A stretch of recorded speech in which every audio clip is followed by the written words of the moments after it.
Greetings gamers, welcome to part number 62 of my Let's Play Fire Emblem 10 Radiant Dawn. This is kind of a very interesting game in the sense that it is going a lot further than I originally thought, but then again I kind of feel that way about most of my Let's Plays as of late, and that is mostly due to the fact that, oh, you know what, I don't know that I want to put...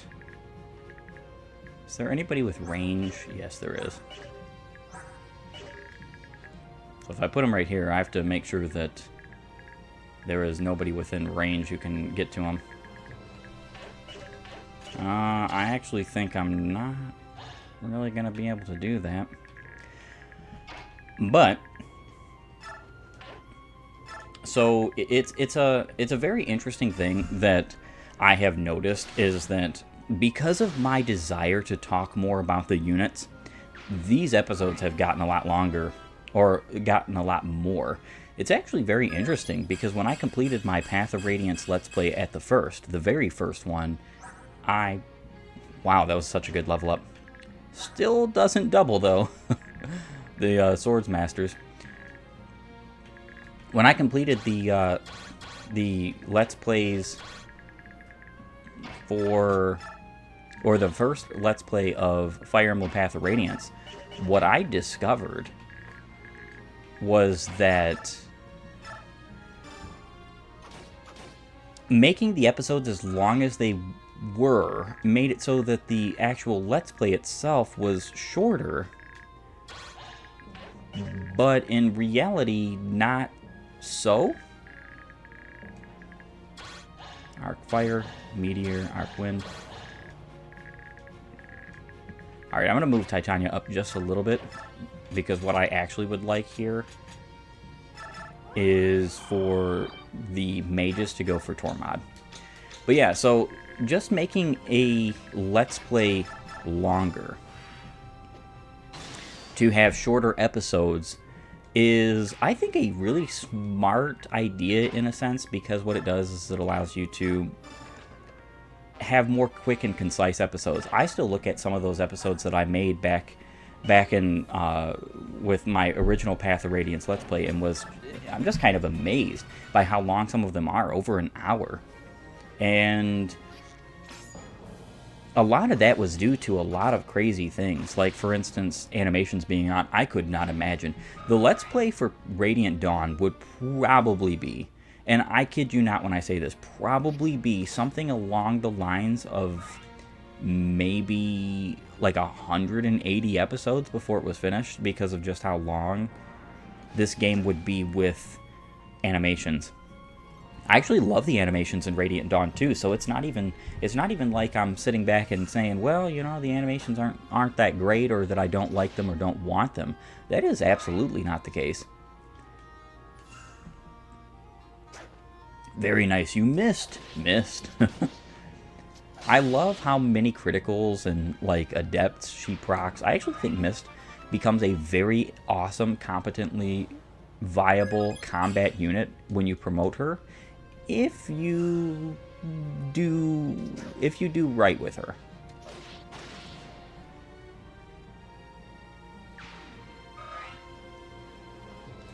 I can't wait to defeat this boss not too long from now.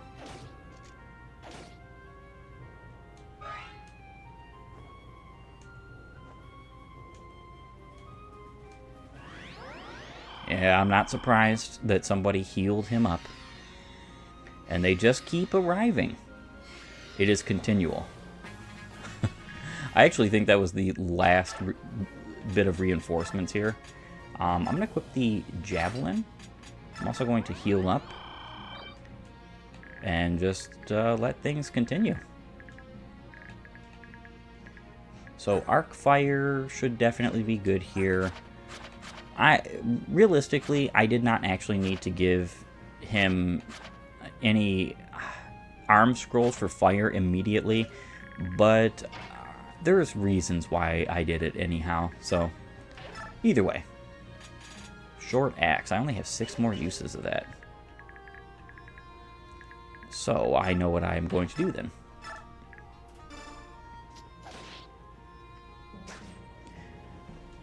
And you missed. Titania is just too good for you.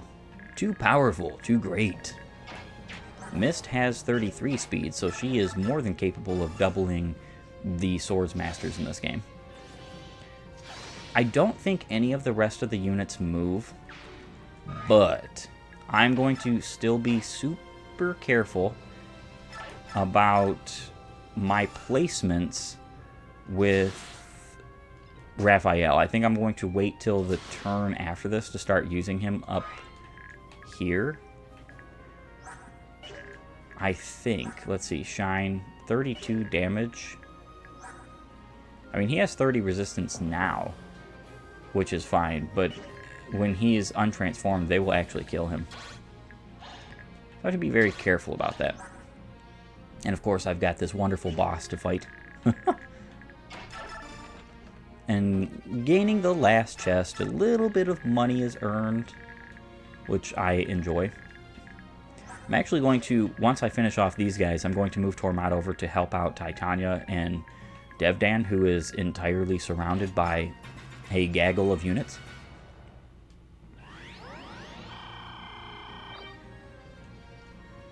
Alright, cool. So he wasn't healed by both Physic users, which is pretty great because he wasn't doing enough damage to 2-hit kill, but now he is.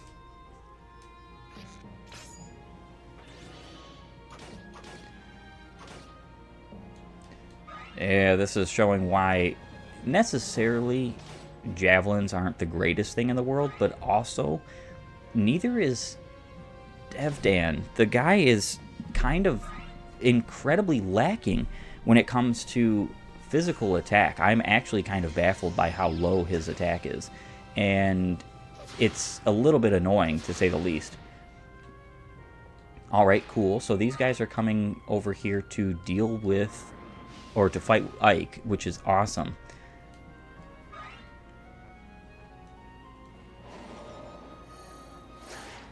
Very nice.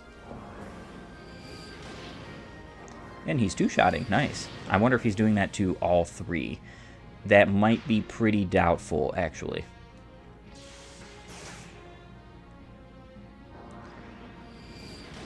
Yeah, he is definitely not.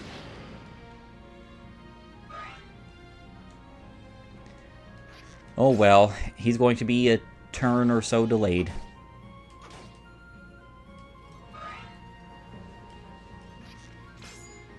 So now the smart thing to do with Tormod would be to attack the undamaged Sage so that they both KO him, because otherwise he's going to be multiple turns delayed.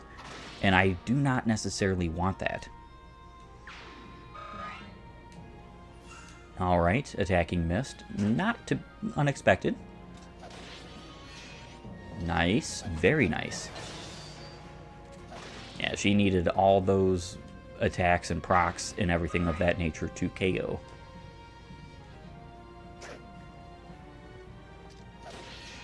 Alright, good. Good. Very good, Titania. Making short work of the one-ranged enemies, which will kind of help her get rid of some of the two-range enemies, but I actually think I'm going to be leaving them for Tormod, just because they're using things like crossbows, and they're not going to do that much damage to him. He has pretty reasonable defense for an Archsage.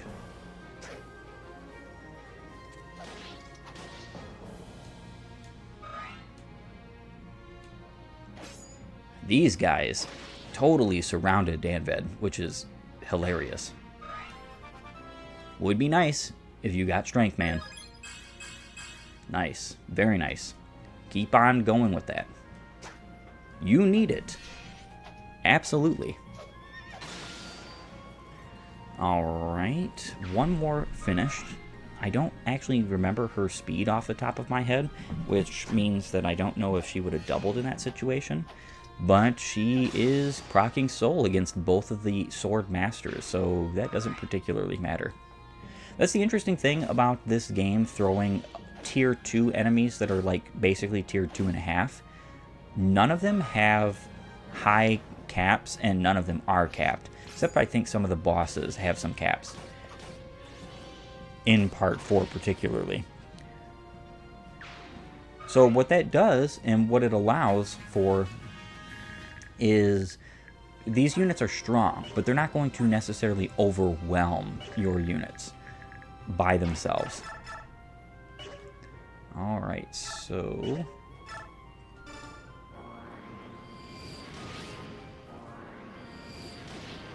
nice cancel proc. Was it necessary? Absolutely not, but I will appreciate it nonetheless.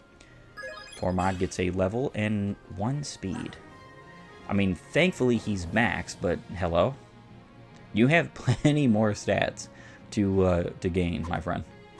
It's kind of interesting he has such a low amount of luck.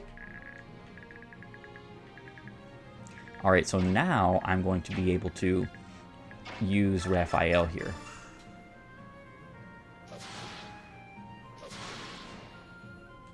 You absolutely do not want anyone to be able to attack Rafiel. It's just very much a bad idea.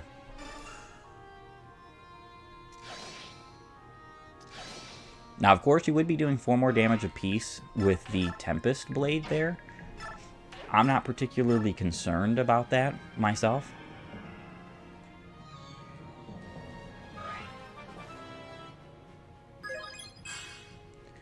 Perfect. Pretty decent level up. I'm going to attack you.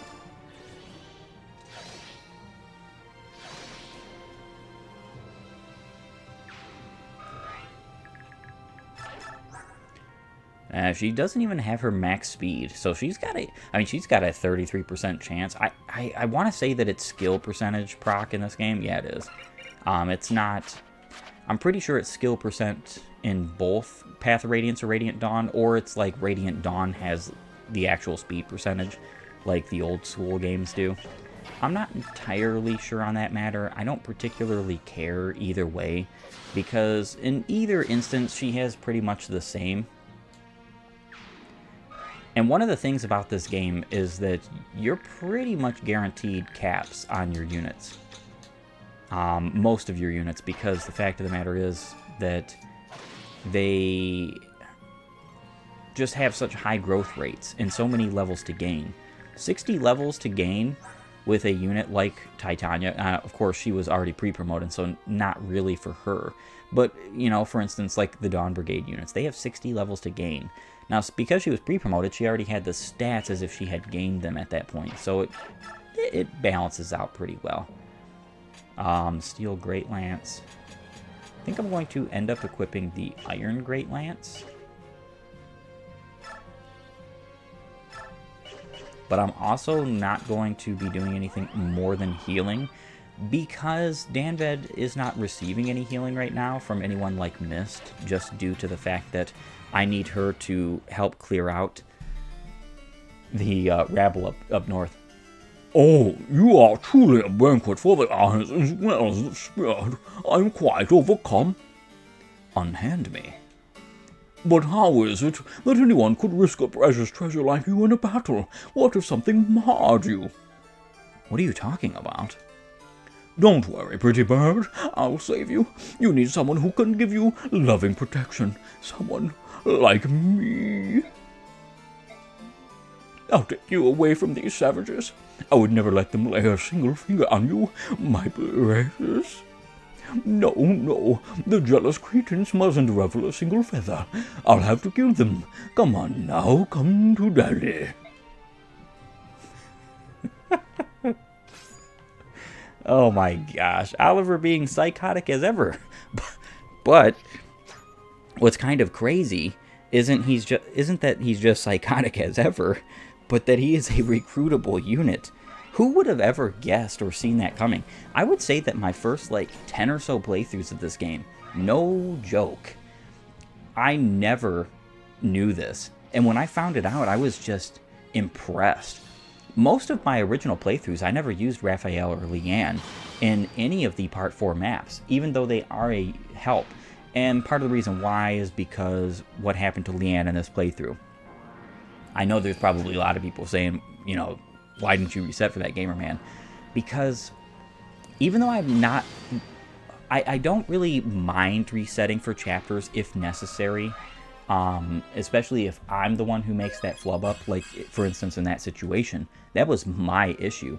But the reason why I decided not to was just because she is an unnecessary unit. I was already almost complete with that map anyway. I have no reason whatsoever to keep her around when she is just not a unit I'm going to particularly use.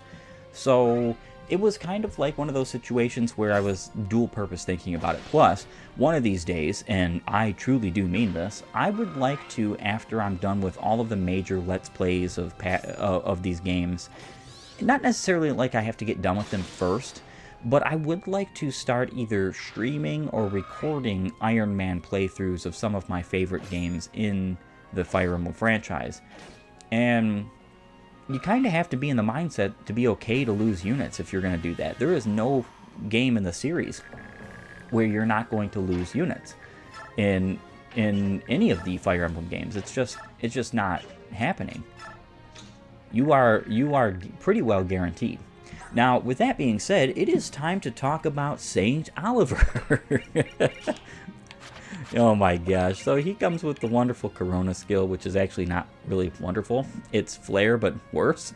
Can nullify an opponent's resistance and have their hit rate for 1 turn. High level priest. So what's the point of that? I mean, I really just don't understand what the point of any of the side effects of any of the mastery skills in this game are, period. I just really don't. I really don't, and it blows my mind. I wish that the masteries in this game weren't so broken. And yes, I know there's going to be a lot of people who say, well, don't you love the brokenness of like Thracia and stuff like that? Yes, I do. But the problem is like, the masteries in this game don't need to be as strong as they are. They are literally just a kill button for pretty much any situation. It comes with an S rank light and an A rank staves or staff. Now, Saints are one of the only regular classes in this game that can get a double S rank in two spots. So light and staff, he can double S rank. Any one of the Saints can. So, for instance, Rise or Laura. And though that's cool, it's kind of expected. I actually find it weird to an extreme degree that somebody like Mist cannot get a double S rank staff. I find that very weird. And the reason why I say this is because, like, it's not a weapon. And there's only, what, 1 or 2 double S rank staffs in this game that you're missing out on, and neither one of them are that useful or great, one of which you can't even get on a first playthrough. So it's kind of, like, weird, the design philosophy of some of this game. So yes, he has a wonderful 48 HP, and he has a max of 50 with a 65 growth, which is interesting. A 55 strength growth. Man, this guy is strong. 35% magic growth, 35% skill, 45% speed, 30% luck, defense, and 20% resistance. So in the end game, what you really want is resistance, but you want that on physically attacking units. Magical units, their resistance is great for them because of the fact that these said units, like Oliver, he gets a benefit from that, and you'll see that benefit when I finally do reach the end of this game. But he's never going to have that benefit in combat for those last few chapters, because for obvious reasons that will become apparent then. So, yeah.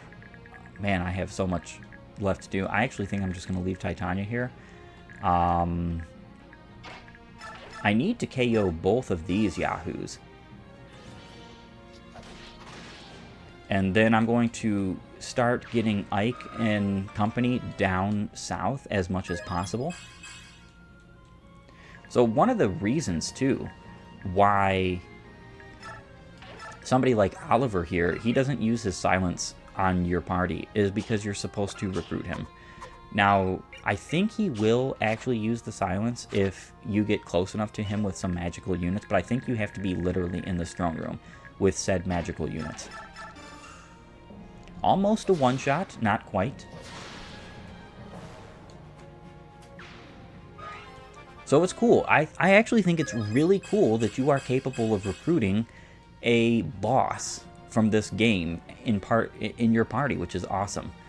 So Ike here, he only has a few more strength and speed to be maxed. It's 37 for both. I want to say 32 is his max defense because he has a 37 defense with his +5 from Ragnell. 23 or 24 is his max resistance. 30 is his max luck. He already has his max skill, which is very nice. Very nice. Magic is kind of pointless in this matter, and he only needs 5 more HP to be maxed. And of course, I'm not going to use anything like axes on Ike because there is just absolutely, and I mean just absolutely no point. Sometimes I've done it for fun, but it's not useful, so the fun factor doesn't go that far. Because even if you do use the double S rank axe on him, the problem is that you can't actually benefit from that for certain fights. Alright.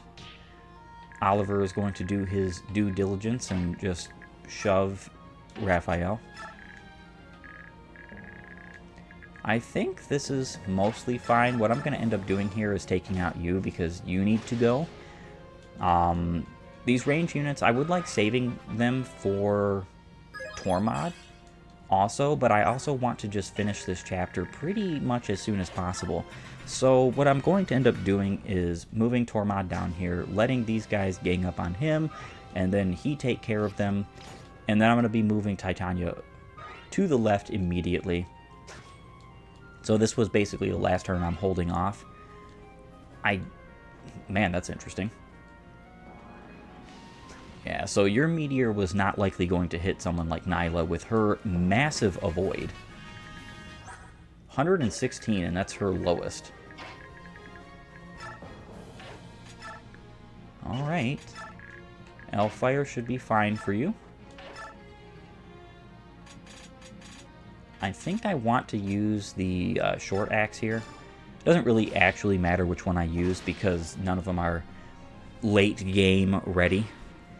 If you were using a short axe as like a late game ready weapon, there might be just a little bit of a problem. Yeah, Danvad needs the experience points too, so by no means am I just wanting to give all this experience points to Tormod. Absolutely by no means. And then, of course, I need to continue shoving Rafiel. I hate the support system in this game. I think it's like probably the worst support system in Fire Emblem history. Though, and this is something that most people would not necessarily agree on. I actually didn't I just hammered this? Yes, I did. I just hammered the floorette this chapter. You know what I'm gonna do? Oh my gosh, that's funny. I'm gonna hammer it again because why not?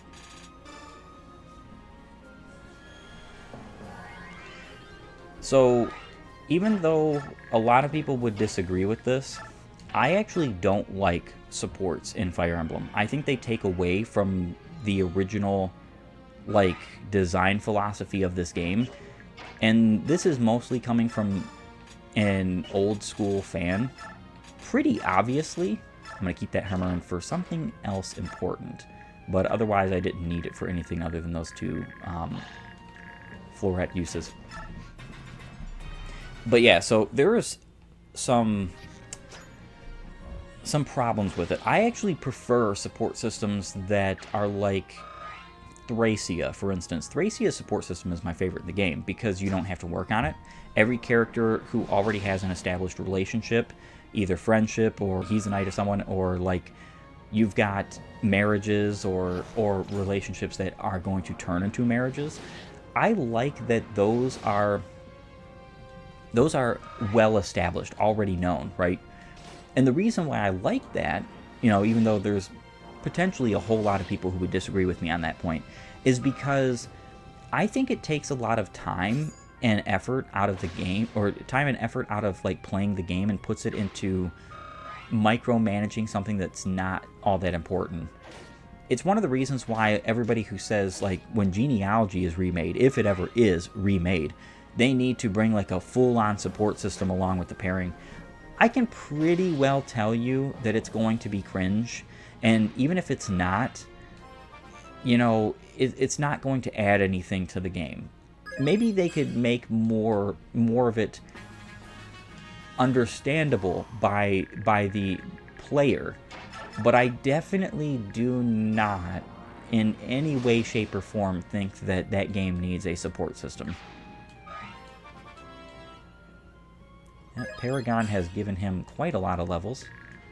He's still kind of far away from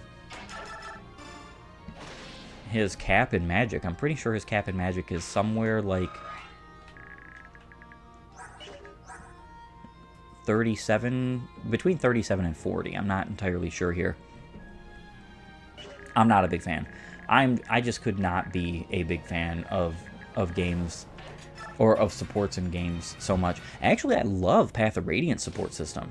I absolutely adore it. I don't mind the supports per se, as long as they're not cringe or mono note. Like, for instance, they're just characters are one note to them. I don't mind support systems. What I mind is the grinding of support systems. That's why you'll pretty much never see me bother with supports if I ever get around to doing an FE6 playthrough, because supports are abysmal to gain in that game. Like, literally abysmal. I love Path of Radiant system. I'm just playing the game. And I get it from fielding certain units. Well, another storm weathered. It's late. Everyone try to get some sleep and be ready for tomorrow. Wiped out. Not a man left standing. It must be the will of the goddess. You are? Rafiel, how? You are still alive? I'm so glad you're safe. I have nothing to say to you. So, you know then. What we did was unforgivable. I was against it from the beginning. I argued with the others time and again. What's the use? It doesn't matter what I say now, Rafiel. Despite everything, I'm very happy to see that you're alive. But I beg of you, stay away from the capital. You must not anger the goddess. I've seen that man before. He's a pretty influential senator, isn't he? His name is Hetzel, Duke of Asman. I owe my life to him. Ike, I'm sorry, but can we talk later? Rafiel needs rest. Yes, of course.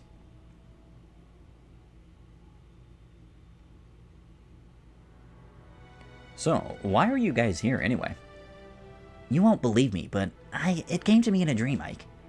A dream? Yeah, shortly after that light turned everyone to stone, I had a really strange dream.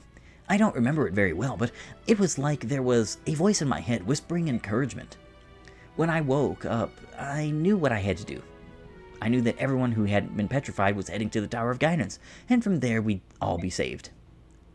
I had the same dream. I thought this must be a divine revelation, so we left the desert to make for the tower.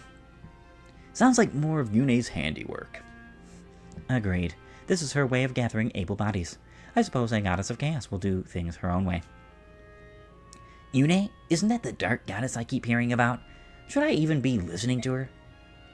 I can't really put it into words, but I can feel it inside. Listening to her is the right thing to do. I guess it's a lot like the dream you described. We Ligas are pretty intuitive. I feel it in my blood that Yune is the goddess of our ancestors. Alright, that makes it a little easier to come to grips with.